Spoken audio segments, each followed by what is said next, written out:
నువ్వు నమ్మినా నమ్మకపోయినా ఇది ఖచ్చితంగా నిజం. శివగామి కుట్ర పన్ని భవానీ చేత ప్లాన్ చేయించి ఇదంతా చేసింది. ఇదే జరిగింది, అంతే. That's it. రాజ్, నువ్వు నా మాట నమ్మకు శిశిరా. కనీసం మనసులో పెట్టుకో. ముందు ముందు నీకే అర్థం అవుతుంది. ప్రేమ పేరుతో వాళ్ళంతా నిన్ను ముంచాలని చూస్తున్నారు. రాజ్, నీ ఇష్టం.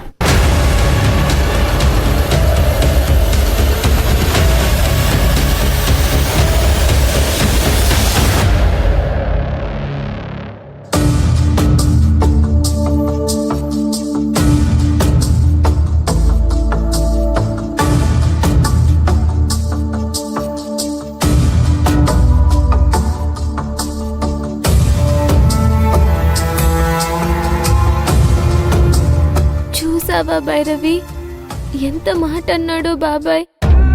అమ్మని నన్ను తప్పు పడుతున్నాడు. పిన్నికి లేనిపోనివి అన్ని కలిపించి చెప్తున్నాడు.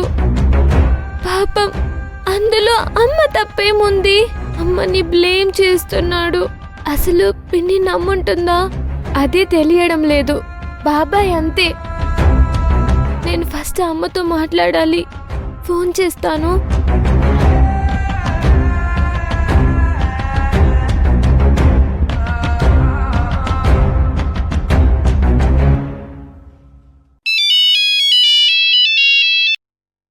హలో, చెప్పు భవానీ.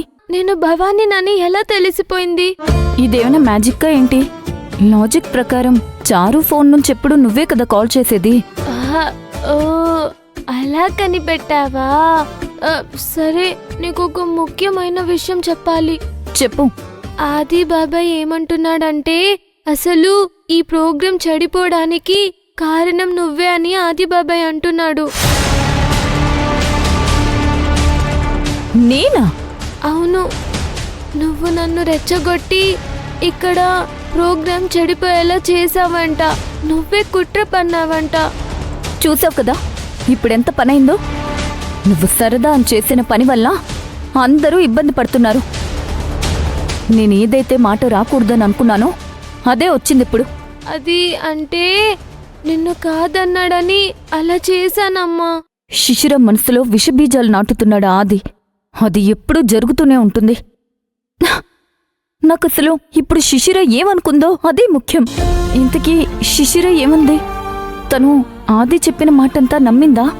ఆ విషయం నాకు తెలీదమ్మా. పిన్నిని వెళ్ళి అడిగి చూడనా? బాబాయ్ మాటలు నమ్మావా అని.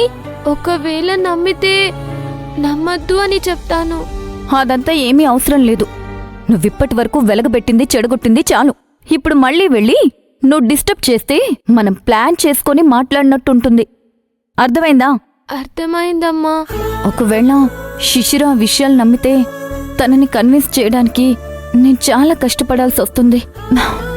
ఇంకెప్పుడు ఏం చెప్పినా వినదు. ఎంత కన్విన్స్ చేద్దామన్నా ఒప్పుకుంటుందా? నువ్వే ఏదో ఒకటి చెప్పమ్మా. పాపం శిశిర పిన్ని ఇలాంటి టైంలో అలా జరగడం మంచిది కాదు కదా. చేసిందంతా చేసి ఆరిందలాగా మాట్లాడుకో. ప్లీజ్ అమ్మా, ఏదో ఒకటి చెయ్యి ప్లీజ్. సరే, నేను మాట్లాడతాను.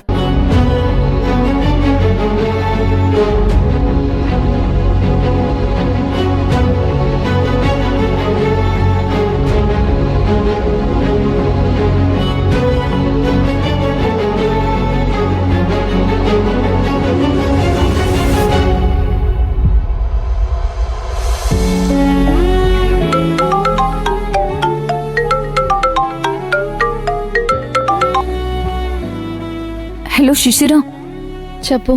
ఇప్పుడు నేను ఎందుకు కాల్ చేశానంటే, శివగామి, నాకిప్పుడు దేని గురించి మాట్లాడాలని లేదు. నా మనసు అస్సలు బాగోలేదు. తెలుసు నువ్వెంతో ఆలోచిస్తూ ఉంటావని, కానీ ఒకసారి నా మాట కూడా వినొచ్చు కదా. తర్వాత మాట్లాడదాం శివగామి. ప్లీజ్ శిశిర, ఇదిప్పుడే మాట్లాడాలి. చాలా ఇంపార్టెంట్. ఇంపార్టెంట్ అనుకున్నవన్నీ ఇంపార్టెన్స్ లేకుండా పోతున్నాయి. అరే శిశిర, ప్లీజ్ నా మాట విను. ఇలా దిగులు పడకు. దిగులు పడకుండా బాధపడకుండా ఎలా శివగామి? జరిగేవన్నీ అలాగే జరుగుతున్నాయి కదా. ఏది అనుకున్నట్టు జరగడం లేదు. ఎంత హ్యాపీగా ఉందామనుకున్నా తెలియకుండా ఏదో ఒక దాని వల్ల టెన్షన్ స్టార్ట్ అవుతుంది. ప్లీజ్ శిశిర, నా మాట విను. అందుకే ఆ ఆగిపోయిన సీమంతాన్ని మళ్ళీ జరిపించాలనే ఆలోచన వచ్చి నీకు ఫోన్ చేశాను. ఏంటి, మళ్ళీ సీమంతమా? వద్దు, అది ఇంకా ఎన్ని అరిష్టాలకి దారి తీస్తుందో. అరే, ప్రతిసారి అలాగే జరుగుతుందని ఎందుకు అనుకుంటున్నావు?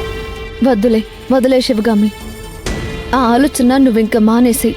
అలా ఎలా మానేస్తాను చెప్పు? గురుగారితో మాట్లాడితే ఆయన మళ్ళీ సీమంతం జరిపించమని చెప్పారు. అందరికీ మంచిదే అని కూడా చెప్పారు.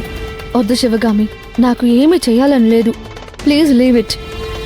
నేనక్కడికి వచ్చి మాట్లాడతాను, ఓకేనా? అది కాదు శివగామి. ప్లీజ్, నేనక్కడికి వచ్చి మాట్లాడతాను.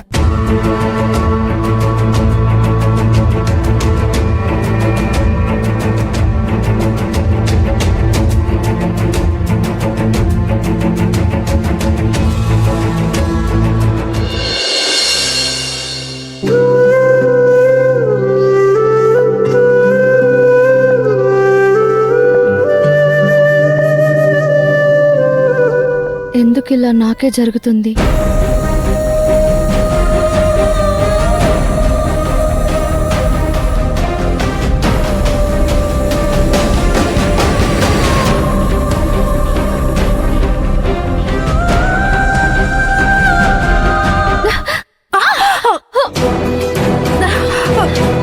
జాగ్రత్త madam ji. What happening madam? Bring water నా. Malini, Malini, go and bring water. How it happening madam? Any hitting, paining? లేదు. You feeling very tensioning madam ji. అక్క వాటర్.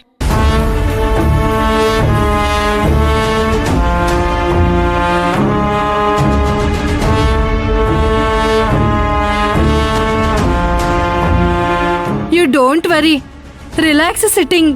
అసలు ఎందుకు ఇలా జరిగింది? తెలీదు. ఎలా స్లిప్ అయ్యానో నాకు కూడా అర్థం కావట్లేదు. సంథింగ్ ఏదో తేడాగా ఉంది. It's bad signing. మేడం సీమంతం failed. Bad thing. From that to this thing happening. It's bad signing. అవునవును, నేను విన్నాను. చెడు జరగడానికి ఇవన్నీ సూచనలంట. అందుకే ఇలా జరుగుతుందంట. మీరు నాట్ అండర్స్టాండింగ్ మేడం. అదంతా ఏం ఉండదు. మీరు నన్ను ఊరికనే టెన్షన్ పెట్టకండి. Please listening madam.